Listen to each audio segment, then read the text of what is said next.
Hello, my name is Dimitri Martinovich and you're watching RPTV News. On today's episode, we will be speaking with Andrew Lochhead, a Toronto artist who recently launched a campaign to rename Dundas Street. The issue with Dundas Street is that it commemorates Henry Dundas, the first Viscount of Melville. He was a British career politician in the late 18th and early 19th centuries, who is regarded as having had a key role in delaying the abolishing of slavery. The legacy of colonialism, with its discriminatory and racist attitudes and practices, is deeply embedded in the history of Canada. And as we struggle for a more equitable society, commemorating these legacies by maintaining their presence in public spaces becomes a measure of how committed we are to making our society a more just one. Join me now as I speak with Andrew about his idea of renaming Dundas Street.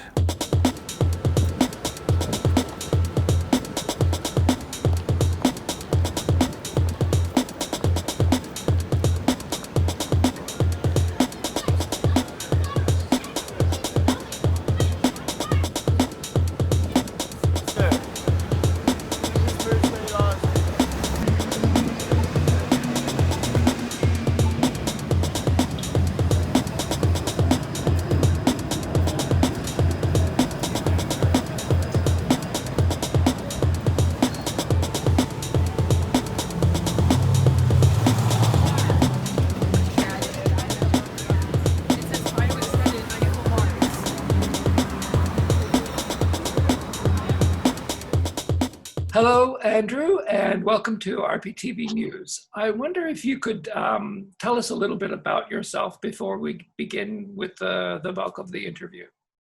Sure, Dimitri. Thanks so much for having me by here. So, of course, my name is Andrew Lochhead. I am the creator of the Let's Rename Dundas Street petition. And, primarily my work is as an arts administrator and artist working here in Toronto. But a good portion of my work also happens to deal with notions of history, heritage, and how that can be used as an expression of power. So really the Renaming Dundas project, not really out of line with the work I've traditionally been doing. Mm-hmm. So in June of this year, you created an online petition called Let's Rename Dundas Street in Toronto. Can you explain to us a little bit about how and why you decided that the Dundas Street needed to be renamed? Sure. I can tell you here that I got the inspiration for the petition from an article and discussion that I was having with friends online. We were reading about the recent removal of the Edward Colston statue in Bristol, England. Mm-hmm. Colston, if you're familiar with the story, is a notorious slave trader whose statue stood at the really the center of town in Bristol. And during a protest, it was pulled down and thrown into the Bristol Harbor. At the bottom of this article was a little mention about a similar movement to remove the statue of Henry Dundas, first Viscount Melville in Edinburgh, Ontario, or in Edinburgh, Scotland, pardon me. And so I was having a discussion with friends online about this, and we're jokingly asking, well, what statues could we throw in the lake here?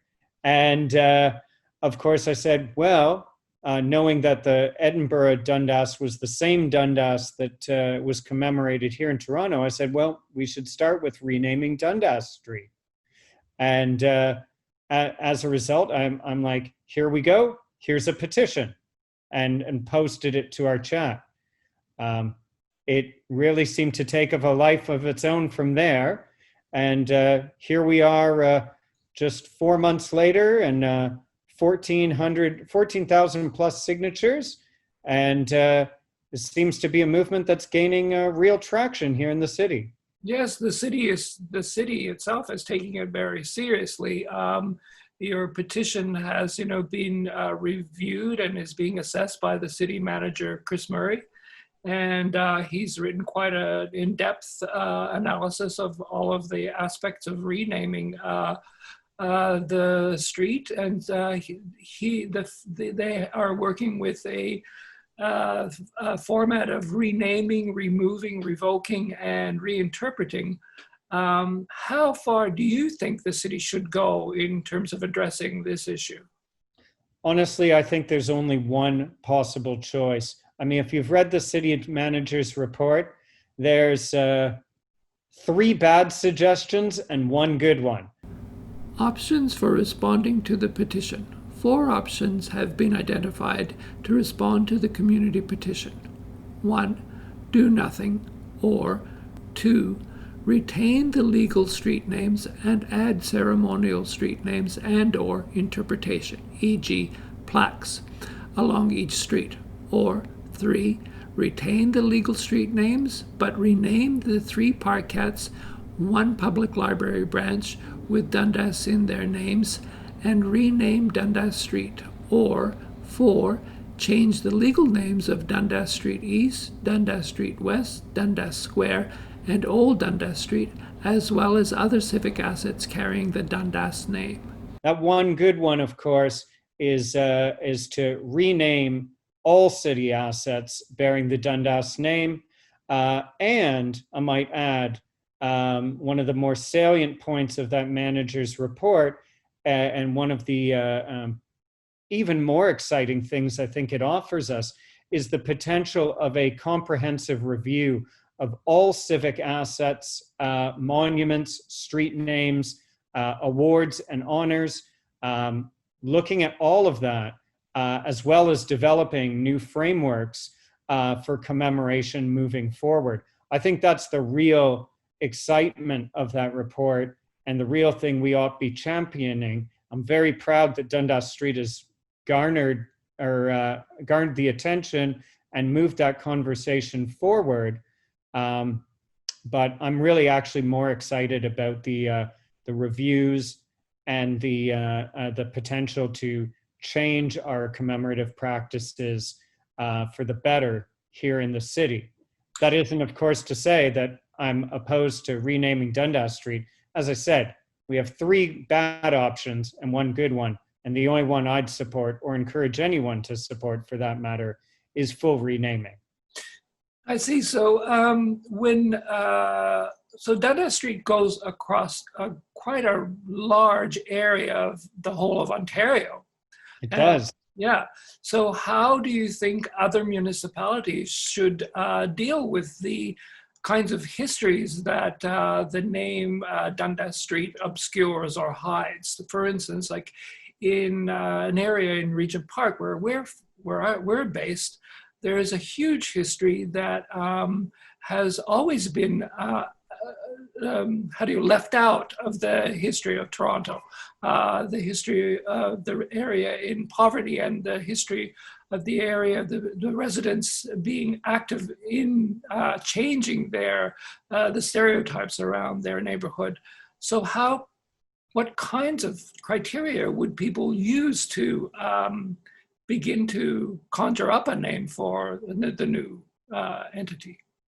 Well, I think that's a really great question because it really speaks to how kind of street names and other sorts of honorifics really can shape our idea of place and belonging in the city. I'll be the first to tell you, I'm not the person to come up with the ideas here. I really truly believe that this should be a process, particularly around Dundas Street, guided by Black, Indigenous, and other communities who are stakeholders within the kind of framework of the Dundas name. Is up to those communities, I think, by and large, to lead that process.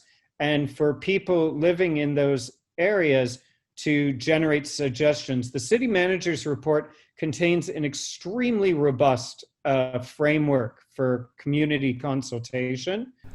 The City of Toronto is at a particularly turbulent moment in its history, facing not only calls for racial justice, but for the consequences of COVID-19 and its inequitable impact on our racialized communities and residents.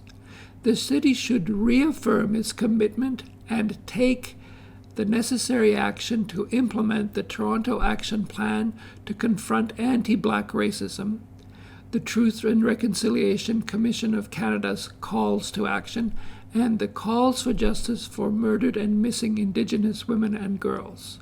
At the midpoint of the UN's International Decade for People of African Descent, taking steps to right wrongs, challenge systemic institutionalized racism, and build a more inclusive Toronto is more important than ever. Addressing the historical legacy of Dundas Street is one of these steps. And I think that process, should it be moved forward by city executive tomorrow to city council, will really provide us with a strong methodology for coming up with a new name, in part or in whole, for Dundas Street. Mm-hmm. So many people who would argue that changing the name of the street would be too costly. How do you think we can deal with that kind of argument? Well, I mean, the simple fact of it is, it's not true. In the city budget, or in the manager's report rather, the total cost is estimated at approximately $3 million. Mm-hmm. Now, while that sounds like a lot of money to maybe you or me, like, that represents 0.02% of our actual city budget, which is $14.5 billion. So I think the city does have a provision in its budget for naming or renaming streets. And I know that in Regent Park recently, they wanted to come up with a street and commemorate some person from the Regent Park area. And they ended up choosing, now I've forgotten her name, but it was a woman who was killed by an impaired driver at the corner of Dundas Street and Regent Boulevard or something like that. And they renamed one of the thoroughfares in memory of her. So they do have a budget for that kind of thing, and it's ongoing. They're constantly. Yeah. That is particularly using the traditional street renaming process, right? Which is a property owner's petition process, and there is budget items for that. Basically, what the manager has laid out is kind of that we're not going to do the traditional process because it's such a major road and such a significant kind of issue. So while there is budget for renaming that I'm sure the city can draw on, and that there are costs, there's a way to do this, and it really isn't a lot of money, speaking in a civic budget wise thing.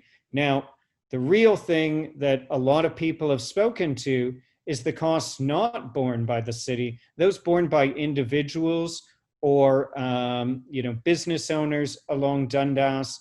And another great thing in that report is kind of a look at solutions where municipalities have changed street names and major street names before and how they've dealt with that, including offset payments, fee waivers, negotiations with Canada Post. So there's really a whole host of options we have in order to kind of mitigate some of the costs moving forward, particularly those to individuals and business. Mm-hmm. So the legacy of colonialism with its discriminatory and racist attitudes and practices, is deeply embedded into the fabric of our contemporary lives. We take for granted how and why certain things are, that the history we have is in fact manufactured to represent only one part or one perspective.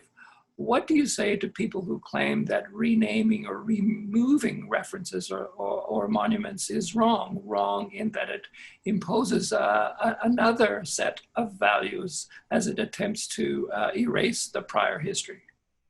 Well, I would challenge that by saying, first of all, that it doesn't necessarily erase history. In fact, what it does is not only illuminate parts of our history that have remained hidden, and intentionally so.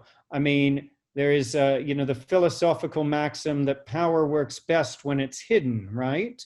And this is a really good example of that. Not many people knew who Henry Dundas was, yet his legacy persists over us, and that power and honor of having a street named for you persists in our environment unquestioned. And I think by challenging this, we not only get to learn something, but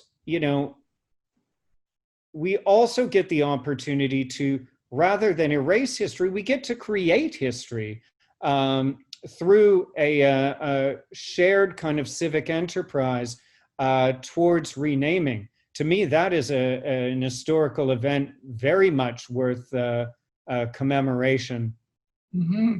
Yeah, certainly in researching a little bit about preparing to speak with you, I had only the barest knowledge of who Dundas might have been, but reading about him was very illuminating.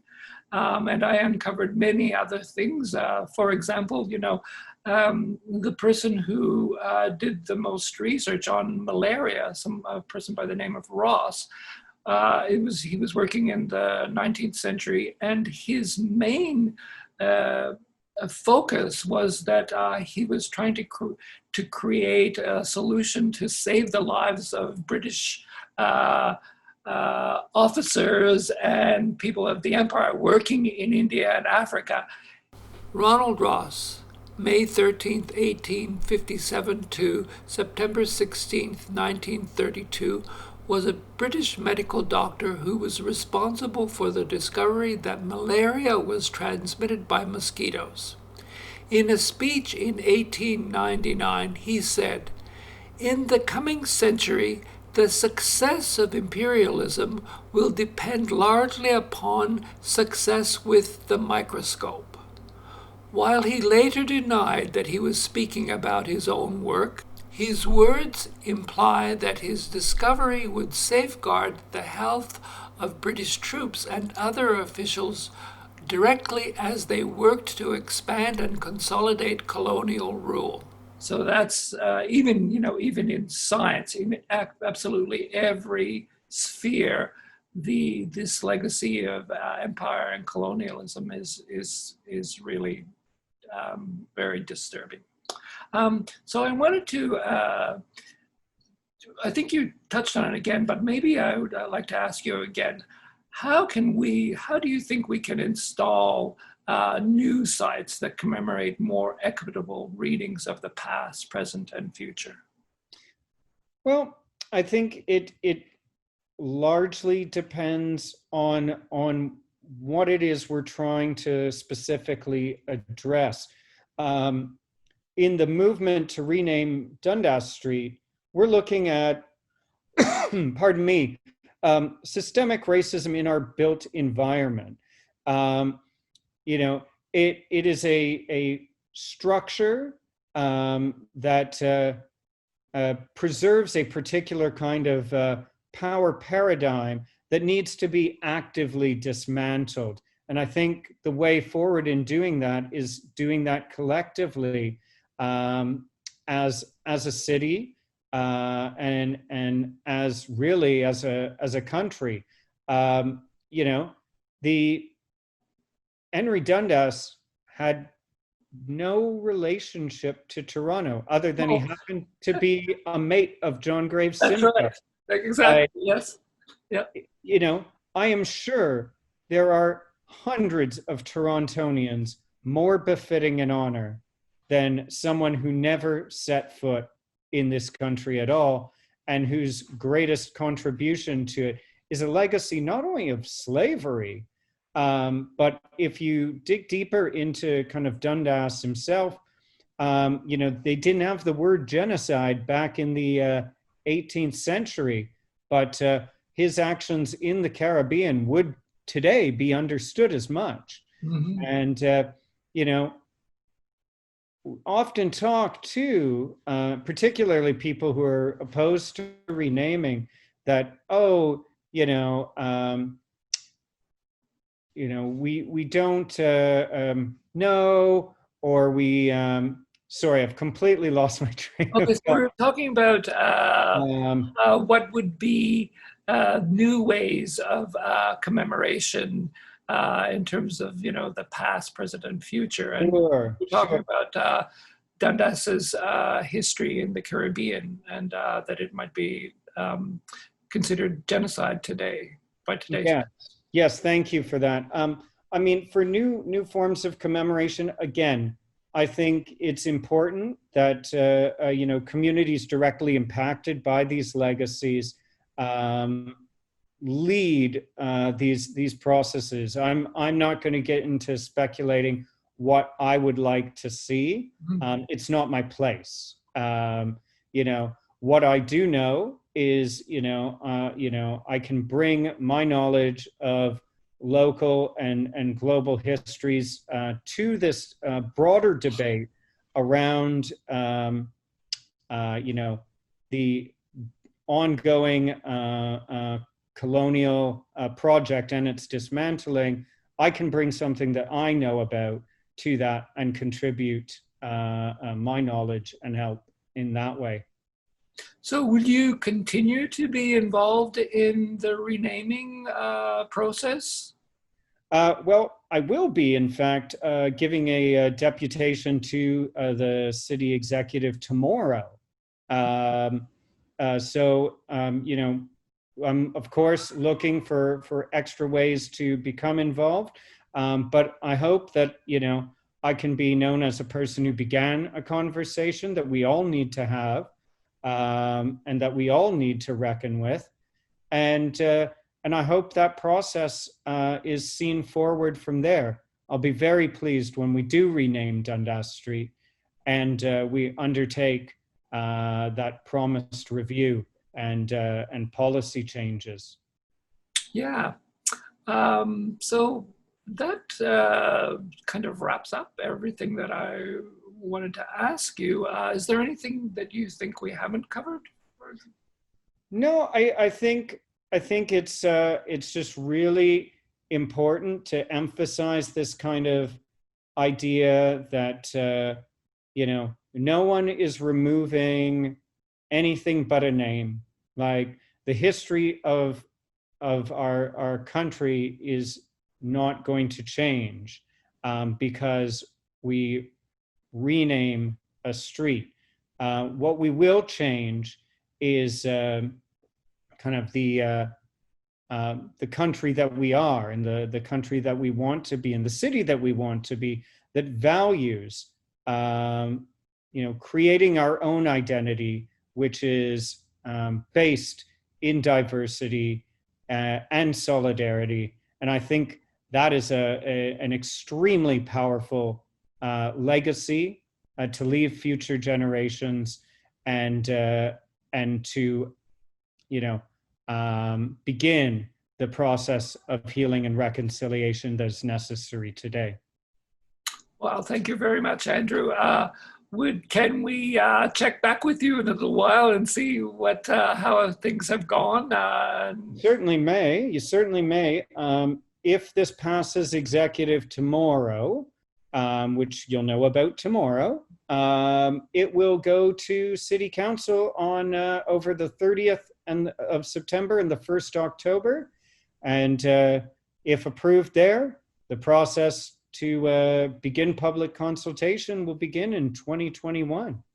Wow. And we could have a new name for Dundas Street by the end of the year. That would be really exciting. Very exciting. Yes. Very exciting, isn't it? Yes, yes. Okay, thank you very much, Andrew. And we will make sure to check back with you in a few months. Oh, you're very welcome. Thanks so much, Dimitri. Have a great day. You too. Bye-bye now.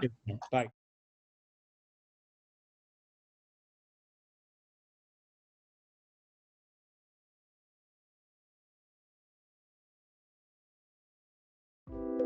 Please do not forget to like, comment, and share to our channel. Follow us on all our social media platforms. And for more information, please check out our website.